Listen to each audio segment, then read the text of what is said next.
नमस्कार, स्वागत है आपका बिहार समाचार में। बिहार सरकार ने आज सभी बिहार वासियों को बहुत बड़ी सौगात दी है। आज बिहार के गरीबों, किसानों, शिक्षकों, बेरोजगारों, विद्यार्थियों सभी के लिए बड़ी खबर है। सरकार ने आज क्या नई योजनाएं निकाली है, किसानों को अब क्या फायदा मिलेगा, बेरोजगारों को किन विभागों में नौकरियां निकाली गई है और गरीबों को घर बनाने और जमीन खरीदने के लिए कब पैसा मिलेगा, शिक्षकों को क्या नया आदेश मिला है और बिहार की पॉलिटिक्स में क्या बवाल मचा हुआ है, हर एक खबर को हम आपको विस्तार से बताएंगे। पर इससे पहले आपसे एक छोटी सी अनुरोध है कि इस वीडियो को एक प्यारा सा लाइक बस कर दीजिएगा। आपका एक लाइक करना ही हमारी मेहनत का फल होता है। तो चलिए शुरुआत करते हैं आज की पहली और बड़ी खबर से। बिहार सरकार ने अब बिहार में बालू माफियाओं के खिलाफ एक बड़ा एक्शन ले लिया है। अब बालू तस्करों की सूचना देने वालों को 3 लाख रुपए का कैश इनाम मिलेगा। जी हां, जिस तरह बिहार में लगातार अपराध बढ़ता जा रहा है, इस बिगड़ती कानून व्यवस्था को अब पटरी पर लाने के लिए अब राज्य सरकार ने उग्रवादियों, बालू और शराब तस्करों के विरुद्ध अब सूचना देने वालों को अब पुरस्कार देने की घोषणा कर दी है। जो भी इन लोगों के बारे में सूचना देंगे उनको बड़ा इनाम मिलेगा। जी हाँ, आपको बता दें कि पुलिस मुख्यालय ने पहले ही हर जिले से उग्रवादियों, अवैध बालू कारोबारियों और जघन्य अपराध में शामिल अपराधियों की सूची मंगवाई थी। तो अब इस पर कार्रवाई शुरू हो गई है और राज्य सरकार ने खुद इसका ऐलान कर दिया है। आपको बता दें कि जिस तरह से बिहार में गुमशुदा बच्चे हो रहे हैं, तो अब गुमशुदा बच्चों की जो भी जानकारी देंगे उन्हें 300 रुपए का इनाम दिया जाएगा। अपराध के अलग अलग कैटेगरी के लिए अलग अलग धन की राशि की घोषणा की गई है। वैसे ही बिहार में जो भी अब बालू तस्करों की सूचना देंगे उनको 3 लाख रुपए का कैश इनाम दिया जाएगा। तो सरकार ने तो इसका प्लान बना लिया है, लेकिन अब देखना होगा कि इस पर एक्शन कब होता है। बिहार के किसानों के लिए जरूरी अपडेट है, उनके लिए आखिरी मौका दे दिया गया है। अगर उन्होंने अभी तक पीएम किसान योजना के लिए ई-केवाईसी नहीं करवाया है तो उन्हें जल्दी ही ई-केवाईसी करवाना होगा, नहीं तो उनको 2000 रुपए नहीं मिलेंगे। जी, अगर आपको भी प्रधानमंत्री किसान सम्मान निधि योजना के तहत 2-2000 रुपए अकाउंट में आ रहे हैं, तो अगर अभी तक आपने ई-केवाईसी इसको लेकर नहीं करवाया है तो आपको ये पैसे अब नहीं मिलेंगे। जी हाँ, आखिरी तारीख 30 दिसंबर तक का दिया गया है, यानी कि इसी साल 30 दिसंबर तक आखिरी मौका है। अगर फिर भी आपने ई-केवाईसी नहीं करवाया तो फिर आपको अब पैसे नहीं मिलेंगे। 30 दिसंबर तक ही लास्ट डेट है। इसके बावजूद भी अगर आपने ई-केवाईसी नहीं करवाया तो फिर आपको अब और मौका नहीं मिलेगा। बिहार के गांवों में शहरों जैसी सुविधाएं मिलेगी। अब बिहार सरकार ने बड़ा ऐलान कर दिया है। अब बिहार में पंचायतों को 6,500 करोड़ रुपए नीतीश सरकार देने वाली है और इसका सारा खर्चा मुखिया करेंगे। तो गांव में भी अब शहरों जैसी सुविधाएं मिलेगी। नीतीश सरकार ग्राम पंचायतों को 6,500 करोड़ रुपए जारी करेगी और ये राशि छठे राज्य वित्त आयोग की अनुशंसा पर वित्त वर्ष 2023-24 में पंचायती राज संस्थाओं को जारी की जाएगी। पंचायतों के मुखिया इस पैसे का उपयोग अपने गांव में विकास कार्यों के लिए खर्च करेंगे और इसके तहत गांव में भी शहरों के तर्ज पर बेसिक सुविधाएं दी जाएगी। राज्य सरकार की ओर से मिलने वाली राशि के जरिए गांव में कई तरह के विकास कार्य किए जाएंगे। पंचायतों में खेल के मैदान, गार्डन और open gym, solar street light, सप्ताह गृह और बस और ऑटो स्टैंड, यात्री शेड, सामुदायिक भवन इत्यादि का निर्माण करवाया जाएगा। वहीं इससे साफ सफाई की भी व्यवस्था की जाएगी। गलियों का पक्कीकरण किया जाएगा, नाली का निर्माण किया जाएगा, पीने के लिए जल आपूर्ति की व्यवस्था की जाएगी। वर्षा जल संचय के लिए मुख्यमंत्री ग्रामीण पेयजल योजना का अनुरक्षण और रखरखाव और सार्वजनिक कुओं का जीर्णोद्धार सहित छठ घाट का भी निर्माण आदि कार्य किए जाएंगे। और वहीं पंचायत सरकार भवन के लिए भी ये पैसे खर्च किए जाएंगे। बिहार में 22,000 से भी ज्यादा प्राइमरी टीचर्स की नौकरी जा सकती है। सुप्रीम कोर्ट के फैसले के बाद बिहार में बीएड पास 22,000 से भी ज्यादा नियोजित शिक्षकों को अब अपनी नौकरी पर संकट नजर आ रहा है। आपको बता दें कि सुप्रीम कोर्ट ने यह फैसला सुनाया है कि प्राइमरी कक्षा यानी कि कक्षा 1 से 5वीं तक के बीएड पास जितने भी शिक्षक हैं वो अयोग्य हैं और कक्षा 1 से 5वीं तक के लिए सिर्फ डीएलएड डिग्री धारक ही उम्मीदवार इस भर्ती के लिए योग्य माने जाएंगे। तो सुप्रीम कोर्ट के इस फैसले से के 22,000 से भी ज्यादा नियोजित शिक्षकों की नौकरी अब खतरे में है। इन सभी 22,000 नियोजित शिक्षकों की जो ज्वाइनिंग है वो छठे चरण के तहत हुई थी, लेकिन कोर्ट ने छठे चरण के तहत पहले से 5वीं तक कक्षा तक के बच्चों को पढ़ाने के लिए भी शिक्षकों को अयोग्य मान लिया है और इन शिक्षकों के जगह पर दूसरे शिक्षकों की नियुक्ति प्रक्रिया शुरू की जाएगी। लेकिन बिहार सरकार अब इन सभी नियोजित शिक्षकों के लिए आगे आ गई है और बिहार सरकार इसको लेकर सुप्रीम कोर्ट में जल्दी ही SLP दायर करने वाली है। तमाम जो तैयारी है वह सरकार की ओर से की जा रही है। तो अब देखना होगा कि सुप्रीम कोर्ट अब इस पर क्या फैसला लेगी। बिहार के शिक्षा विभाग के अपर मुख्य सचिव के पाठक ने एक बार फिर से अपना डंडा चला दिया है। शिक्षकों को एक बार फिर से नए आदेश दे दिए गए हैं। देखिए, शिक्षकों के लिए जो नए फरमान जारी किए गए हैं वो ये हैं कि अब व्हाट्सएप पर अब छुट्टी का आवेदन स्वीकार नहीं होगा, अब फिजिकली छुट्टी लेनी होगी। आपको बता दें कि कई शिक्षक गैर हाजिर हो जाने से यानी कि एब्सेंट हो जाते हैं और शिक्षक बस व्हाट्सएप पर ही अपना आवेदन भेज रहे हैं, लेकिन अब ये एक्सेप्ट नहीं किया जाएगा। आवेदन विद्यालय तक पहुंचाना होगा ताकि निरीक्षण करने के लिए जो अफसर स्कूल पहुंचेंगे वो ये देख सकेंगे कि यह किस तारीख को दिया गया है और कब इसका स्वीकृत किया गया है, अगर सारित किया हुआ है। और सभी शिक्षा पदाधिकारियों को यह आदेश भी दे दिया है कि किसी भी शिक्षक और अन्य कर्मी पदाधिकारी का आवेदन व्हाट्सएप पर स्वीकार नहीं करें। और इसके अलावा शिक्षा विभाग ने जो दूसरा फरमान जारी किया है वो ये है कि विद्यालय का अब निरीक्षण दिन में 2 बार किया जाएगा। जी हाँ, 1 बार ही अभी तक निरीक्षण किया जा रहा था, लेकिन अब ये 2 बार किया जाएगा। अनुशासनहीन शिक्षकों के बारे में पता चला है और वह निरीक्षण होने के बाद समय से पहले ही दोपहर 2-3 बजे तक बीच में ही स्कूल से चले जा रहे हैं। इसीलिए शिक्षा विभाग ने अब ये एक्शन लिया है। तो अब स्कूलों का निरीक्षण पहली पाली में सुबह 9 बजे से 12 बजे के बीच में होगा और फिर दूसरी पाली में भी दोपहर 2 से 5 बजे के बीच होगा। तो जो भी शिक्षक बिना बताए ही स्कूल से चले जा रहे हैं तो उनको अब चेतावनी दे दी गई है कि वो बिना बताए कहीं भी नहीं जाएं, स्कूलों में ही उनको रहना होगा, क्योंकि निरीक्षण करने के लिए किसी भी वक्त अधिकारी पहुंच सकते हैं। बिहार के शिक्षकों के लिए एक और बड़ी खबर है, स्कूलों में अब रजिस्टर पर हाजिरी नहीं लगेगी। अब शिक्षा विभाग ने नया कदम उठा लिया है और अब बायोमेट्रिक के जरिए शिक्षकों की हाजिरी बनने वाली है। जी हां, राज्य के जितने भी माध्यमिक और उच्च माध्यमिक विद्यालय हैं उनके शिक्षकों की हाजिरी अब बायोमेट्रिक के आधार पर होगी। शिक्षा विभाग ने बायोमेट्रिक मशीनें स्कूलों में लगाने के लिए एजेंसियों को चयन कर भी लिया है और जिलों को दिशा निर्देश भी जारी कर दिया है। तो अब सभी एजेंसियों को अलग अलग जिलों की जिम्मेदारी दे दी गई है और अब एजेंसियां अपने जिले में संपर्क करके स्कूलों में बायोमेट्रिक मशीनें लगाएंगी और इसके लिए जरूरी है कि स्कूलों में इंटरनेट की व्यवस्था होनी चाहिए। इसीलिए स्कूलों में इंटरनेट भी उपलब्ध करने के लिए BSNL की सेवा ली जाने वाली है। और वहीं देखिए, अब माध्यमिक और उच्च माध्यमिक स्कूलों में ई-लाइब्रेरी की भी सुविधा बहाल की जाएगी और इसके लिए भी एजेंसी का चयन कर लिया गया है। इस प्रकार देखें तो अब स्कूलों में बायोमेट्रिक से हाजिरी, ICT लैब का संचालन, लाइब्रेरी के लिए इंटरनेट सेवा जरूरी है और इसीलिए अब इंटरनेट की सुविधा हर एक स्कूल में दी जाने वाली है। बिहार के लोगों के लिए मौसम विभाग ने चेतावनी जारी कर दी है। अब बिहार में पछुआ की रफ्तार से और भी ज्यादा ठंड बढ़ने वाली है। जी हां, पटना के साथ ही राज्य के अधिकतर जिलों में 3 दिनों में ही 4 डिग्री तक अधिक तापमान में गिरावट दर्ज की जाएगी, यानी कि और भी ज्यादा ठंड बढ़ेगी। इससे दिन रात के बीच तापमान के अंतर में कमी आएगी और पछुआ का प्रवाह बढ़ने से दिन में भी कनकनी का अब एहसास होने लगा है। तो बिहार में और भी ज्यादा ठंड से लोगों को बचना होगा, क्योंकि देखिए इधर शीतलहर से बचाव के लिए मौसम विभाग ने एडवाइजरी तक जारी कर दी है। लोगों को कहा गया है कि वो विटामिन सी से भरपूर फल और सब्जियां खाएं, गरल तरल पदार्थ नियमित रूप से पिएं और इसे ठंड से लड़ने के लिए शरीर को गर्मी मिलेगी। साथ ही इधर किसानों के लिए भी कई निर्देश दिए गए हैं। उनको कहा गया है कि शीतलहर कोशिकाओं को नुकसान पहुंचाती है, जिससे कीट का आक्रामक और रोग होने से फसल बर्बाद हो सकती है। और वहीं दुधारू पशु जो भी पशु पालन करते हैं उनके लिए भी निर्देश दिए गए हैं। ठंडी हवाओं के सीधे संपर्क से बचने के लिए रात में पशु आवासों को चारों ओर से बंद रखने के लिए कहा गया है। पशुओं के आहार और खान पान में वृद्धि करने के लिए कहा गया है। साथ ही इधर देखिए, बिहार में संभावित शीतलहर को देखते हुए आपदा प्रबंधन विभाग ने भी जिलों को अलर्ट कर दिया है और अस्पताल परिसर, टमटम पड़ाव, चौराहा, रैन बसेरा, बस स्टैंड आदि में अब अलाव की व्यवस्था करने के लिए कह दिया गया है। यानी कि हर जगह पर अलाव की व्यवस्था की जाएगी, यानी कि आग लगाकर लोगों को तपने के लिए दिया जाएगा।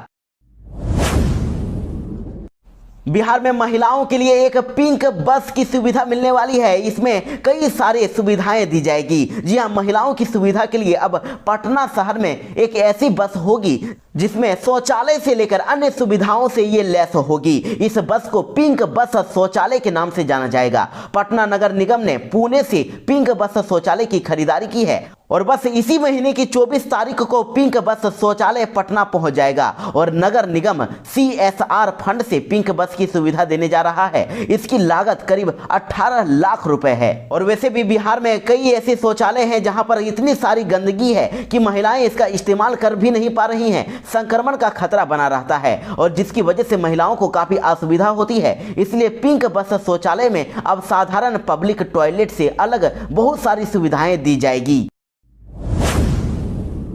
बिहार के परिवहन विभाग ने बिहार में गाड़ियों को चलाने वाले लोगों को सावधान कर दिया है। अगर उन्होंने तेज रफ्तार से गाड़ी चलाई तो उनका ऑटोमेटिक ही अब चालान कट जाएगा। जी हां, बिहार में अभी तेज गति से चलने वाली गाड़ियों के कारण ही सड़क दुर्घटनाएं अधिक हो रही है। ऐसे में गाड़ियों की निगरानी करने के लिए सभी सड़कों पर ऑटोमेटिक ओवर स्पीड उपकरण अब लगने वाला है। परिवहन विभाग ने सड़क सुरक्षा के तहत सड़कों पर लगाने का निर्णय लिया है और ताकि गाड़ियों की रफ्तार की निगरानी हो सकेगी और तेज वाहन चालकों से जुर्माना भी वसूला जा सकेगा। फिलहाल अभी पटना के साथ ही अन्य जिलों में गाड़ियों में लगे VLTT के माध्यम से ओवर स्पीड गाड़ियों पर नजर रखी जा रही है और चालान भी काटा जा रहा है। लेकिन मार्च तक राज्य की सभी सड़कों पर और शहरों में इसे लगाया जाएगा जो सेंसर से काम करेगा।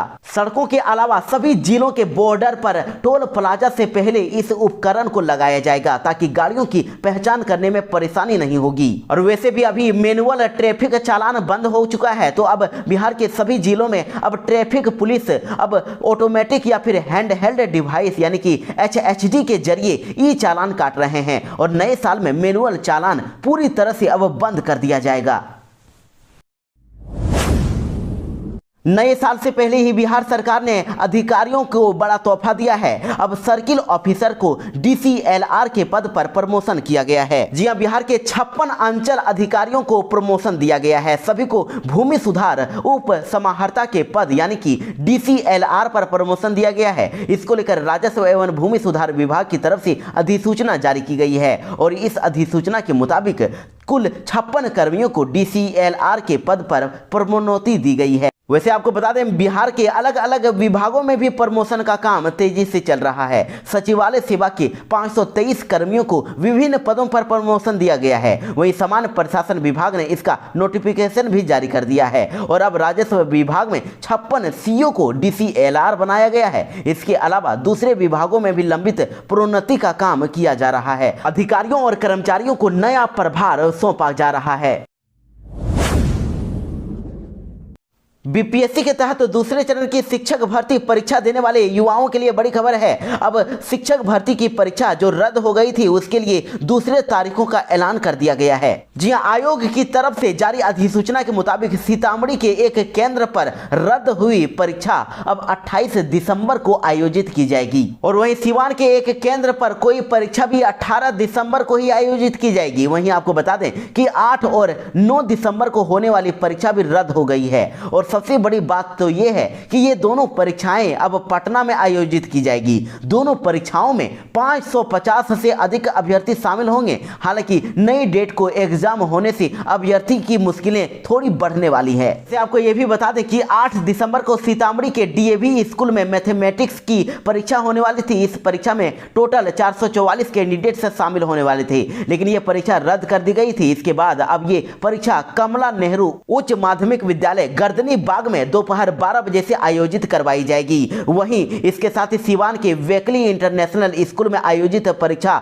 जो 9 दिसंबर को होने वाली थी हिंदी और इंग्लिश के लिए, उसे भी रद्द कर दिया गया था और अभी परीक्षा भी ये कमला नेहरू उच्च माध्यमिक विद्यालय गर्दनी बाग में ही आयोजित करवाई जाएगी। इस परीक्षा में टोटल 84 कैंडिडेट्स शामिल होंगे और इस परीक्षा को लेकर आज ही एडमिट कार्ड जारी होने वाला है। बिहार के शिक्षा विभाग लगातार शिक्षकों पर एक्शन लेते जा रहे हैं और शिक्षकों की छुट्टियों पर लगातार पाबंदी लगाई जा रही है। तो देखिए, अब इसको लेकर बीपीएससी टीचरों ने इस्तीफा देना भी शुरू कर दिया है। कई शिक्षकों ने तो अभी तक नौकरी छोड़ भी दी है। जी हां, बीपीएससी से बहाल हुए टीचरों का मनोबल बस 40 दिन में ही टूटने लगा है। देखिए, उत्तर प्रदेश निवासी एक टीचर ने तो 600 किलोमीटर दूर से ही व्हाट्सएप पर दरभंगा के एक स्कूल के प्रिंसिपल को रिजाइन लेटर भेज दिया है और उसने हेडमास्टर से कह दिया है कि मेरा घर उत्तर प्रदेश के लखनऊ में है, इसलिए यहां से आने जाने में असुविधा हो रही है, छुट्टियां कम है और इसके कारण हम त्याग पत्र दे रहे हैं क्योंकि हम अपने परिवार से नहीं मिल पा रहे हैं। और ये पहली बार नहीं है। देखिए, बीपीएससी से चयनित 150 से भी ज्यादा टीचरों ने अभी तक इस्तीफा दे दिया है। और अभी इधर बिहार के शिक्षा विभाग के अपर मुख्य सचिव के पाठक लगातार आदेश जारी कर रहे हैं कि टीचरों की छुट्टी व्हाट्सएप पर मंजूर नहीं करेंगे। सभी हेडमास्टर, प्रिंसिपल और अफसरों को आदेश भी भेज दिया है। इसलिए अब शिक्षक व्हाट्सएप पर तो भेज ही रहे हैं, साथ ही इसकी हार्ड कॉपी भी विभाग को भेज रहे हैं। और वहीं देखिए, इधर 28% माध्यमिक शिक्षकों ने तो योगदान भी नहीं दिया। आपको बता दें कि बीपीएससी से 1,20,336 शिक्षकों का ज्वाइनिंग लेटर दिया गया था, लेकिन 97,296 शिक्षकों ने ही योगदान दिया है और 28,800 शिक्षक ऐसे हैं जिन्होंने ज्वाइन नहीं किया, उन्होंने नौकरी ज्वाइन ही नहीं की। और जो ज्वाइन कर रहे हैं वो भी धीरे धीरे रिजाइन देने लगे हैं क्योंकि बिहार में शिक्षकों पर कई एक्शन लिए जा रहे हैं। और बिहार के ही एक जिले से बड़ी खबर है कि हाजिरी कट गई तो शिक्षिका ने नींद की गोली खा ली। प्रखंड शिक्षा पदाधिकारी ने एक शिक्षिका की हाजिरी काटी तो शिक्षिका ने नींद की 15 गोलियां खा ली। घटना प्राथमिक विद्यालय गनीचक की है। हालांकि अस्पताल में अभी उनका इलाज चल रहा है। बिहार सरकार ने बिहार को फिर से एक बड़ी सौगात दी है। मुख्यमंत्री नीतीश कुमार ने सीतामढ़ी और शिवहर दौरे के दौरान पुनौरा धाम और देकुली धाम के विकासात्मक कार्यों का शिलान्यास किया। जी हां, मुख्यमंत्री नीतीश कुमार ने शिवहर में 72 करोड़ 47 लाख रुपए की लागत से पुनौरा धाम मंदिर मां जानकी जन्मभूमि परिसर के विकास कार्यों का शिलान्यास किया। वहीं शिवहर में मुख्यमंत्री ने देकुली धाम के विकासात्मक कार्यों का शिलान्यास किया और बस स्टैंड निर्माण एवं 7 निश्चय 2 के तहत शिवहर नगर क्षेत्र अंतर्गत स्टाम वाटर ड्रेनेज के निर्माण कार्य का भी शिलान्यास किया। मुख्यमंत्री नीतीश कुमार ने अधिकारियों को यह निर्देश भी दिया है कि पुनौरा धाम मंदिर के विकास कार्यों को जल्द से जल्द पूरा करवाएं। बिहार में शराबबंदी को लेकर राजनीति फिर से शुरू हो गई है और शराबबंदी खत्म करने को लेकर बिहार के पूर्व मुख्यमंत्री जीतन राम मांझी लगातार मांग कर रहे हैं और उन्होंने यहां तक कह दिया है कि अगर हमारी सरकार बनी तो बिहार में शराब को छूट कर देंगे, फ्री कर देंगे। तो जीतन राम मांझी के इन बयानों, इन मांगों को लेकर अब जदयू ने बड़ा जवाब दे दिया है। जदयू ने सीधा सीधी जीतन राम मांझी पर बड़ा हमला बोला है और कह दिया है कि भाजपा के गोद में जाकर बैठ गए हैं जीतन राम। बीजेपी जो आदेश देती है वो वही करते हैं। देखिए, आपको बता दें कि पटना में मीडिया से बातचीत करते हुए मद्य निषेध मंत्री सुनील कुमार ने यह जानकारी दी है कि मुख्यमंत्री नीतीश कुमार के निर्देश पर शराबबंदी को लेकर बिहार में बहुत ही जल्दी सर्वेक्षण का काम शुरू होने वाला है। 15 दिसंबर के बाद ही इसका अब शुरुआत किया जाएगा। तो पूरे बिहार में अब यह सर्वे करवाया जाएगा। सभी लोगों से पूछा जाएगा कि कौन कौन इसके पक्ष में है और कौन कौन चाहते हैं कि शराबबंदी खत्म कर देनी चाहिए। तो वहीं सर्वेक्षण में किन किन मापदंडों पर सवाल पूछा जाएगा, इसे लेकर मंथन भी चल रहा है। इसलिए सर्वेक्षण में जनता को जो सुझाव होगा उसे अमल में भी लाया जाएगा। लेकिन वहीं दूसरी ओर इधर पूर्व सीएम जीतन राम मांझी ने मीडिया से यह कह दिया है कि बिहार में शराबबंदी खत्म होनी चाहिए और जीतन राम मांझी सरकार से ये मांग भी करते हुए दिखे हैं कि बिहार में शराबबंदी खत्म कर देनी चाहिए। तो मांझी की इन मांग पर जदयू ने उन्हें जवाब दिया है। तो जीतन राम मांझी को अब मद्य निषेध मंत्री सुनील कुमार ने जवाब दे दिया है और कह दिया है कि हकीकत तो यह है कि जीतन राम मांझी ने कभी इसके पक्ष में वोट डाला था और बिहार में शराबबंदी हो इसके समर्थन में भी वो खड़े थे। जब तक जदयू एनडीए के साथ थी तब तक शराबबंदी के वो साथ थे, लेकिन अब जदयू एनडीए में नहीं है तब मांझी भाजपा के गोद में जाकर बैठ गए हैं। इसलिए शराबबंदी के खिलाफ वे बोल रहे हैं। बीजेपी जो निर्देश देती है वही मांझी करते हैं। बिहार में एक अच्छे शिक्षक की मिसाल देखने को मिली। स्कूल की शिक्षिका के ट्रांसफर की खबर सुनते ही आधा दर्जन से अधिक छात्राएं बेहोश हो गई। जी हां, ये बड़ी खबर सासाराम से है। सासाराम की राज्य कन्या मध्य विद्यालय की 6 से अधिक छात्राओं की अचानक तबीयत बिगड़ गई। इस दौरान विद्यालय में अफरा तफरी मच गई। आनंद फानंद में सभी को इलाज के लिए सासाराम के सदर अस्पताल के स्थित ट्रामा सेंटर में भर्ती करा दिया गया। बताया जा रहा है कि विद्यालय की शिक्षिका रूनी परवीन डेपुटेशन पर थी और शिक्षिका को अपने स्कूल में जाने का आदेश जब शिक्षा विभाग ने दिया तो जिसके बाद वो अपने स्कूल जाने के लिए निकलने लगी, तभी शिक्षिका को विदा करने के दौरान छात्राएं रोने लगी और जिसके कारण कई छात्राओं की तबीयत भी बिगड़ गई। 6 से अधिक छात्राओं की बेहोश होने की भी खबर है, जिसे अस्पताल में एडमिट करा दिया गया और फिर इलाज के बाद उन्हें वापस घर भेज दिया गया है। बिहार के सहरसा से एक बार फिर से मिड डे मील में लापरवाही की खबर सामने आ रही है। मिड डे मील खाने से 2 दर्जन से भी अधिक बच्चे बीमार हो गए और अस्पताल में उनका इलाज चल रहा है। वैसे छात्र छात्राओं का इलाज कर रहे डॉक्टर ने इसे फूड पॉइजनिंग बताया है। इधर जानकारी मिलते ही स्थानीय प्रशासन महिषी अंचलाधिकारी अस्पताल पहुंचे और बीमार छात्र छात्राओं से मिली और उनके परिजनों से घटना की जानकारी ली। फिलहाल सभी बच्चे खतरे से बाहर बताए जा रहे हैं और ये सहरसा के महिषी प्रखंड स्थित मध्य विद्यालय भागवतपुर की घटना है। यहाँ मिड डे मील खाने से 2 दर्जन छात्र छात्राओं की तबीयत बिगड़ गई, जिसके बाद उन्हें सामुदायिक स्वास्थ्य केंद्र में भर्ती करा दिया गया था। दोपहर का खाना खाने के बाद उन्हें सभी को उल्टियां आने लगी और दस्त होने लगी थी। बिहार के बेरोजगार युवा जो नौकरी की तलाश में है उनके लिए बड़ी जरूरी खबर है। जॉब कैंप का आयोजन किया जा रहा है और इसमें मशीन ऑपरेटर के 20 पदों पर बहाली की जाएगी। गुजरात में कंपनी देगी 8,750 रुपए सैलरी। देखिए, नवादा में बेरोजगारों के लिए श्रम संसाधन विभाग की ओर से रोजगार मेला का आयोजन किया जा रहा है और रोजगार मेला नियोजनालय सह मॉडल कैरियर सेंटर में आज ही लगाया जाएगा। संयुक्त श्रम भवन यानी कि सरकारी ITI के प्रांगण में 1 दिवसीय रोजगार कैंप का आयोजन किया जाएगा। तो Balaji man power recruitment private limited Gujarat की कंपनी मशीन ऑपरेटर के 20 पदों पर बहाली लेने वाली है और इसमें 10वीं 12वीं और ITI पास शैक्षणिक योग्यता वाले की बहाली होगी। वहीं एज लिमिट की बात करें तो 18 से 35 वर्ष उनकी आयु होनी चाहिए और जॉब लोकेशन गुजरात में होगा और वहीं 8,750 रुपए इनके द्वारा सैलरी दिया जाएगा।